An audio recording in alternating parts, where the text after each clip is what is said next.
Hi there, I'm Julia. I'm a salesperson in the Melrose Hunts.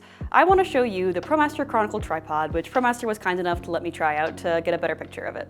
Immediately you see how sturdy and well built it is. Even the smallest leg section is large enough to feel confident raising it to max height, which is about 5 feet. It's also the Swiss Army knife of tripods. We got normal tripod, phone tripod, tabletop phone tripod, monopod with feet. It's nuts! This modular component makes it a content creator's dream, or just a one-time purchase that gets you everything you could ever want for camera support.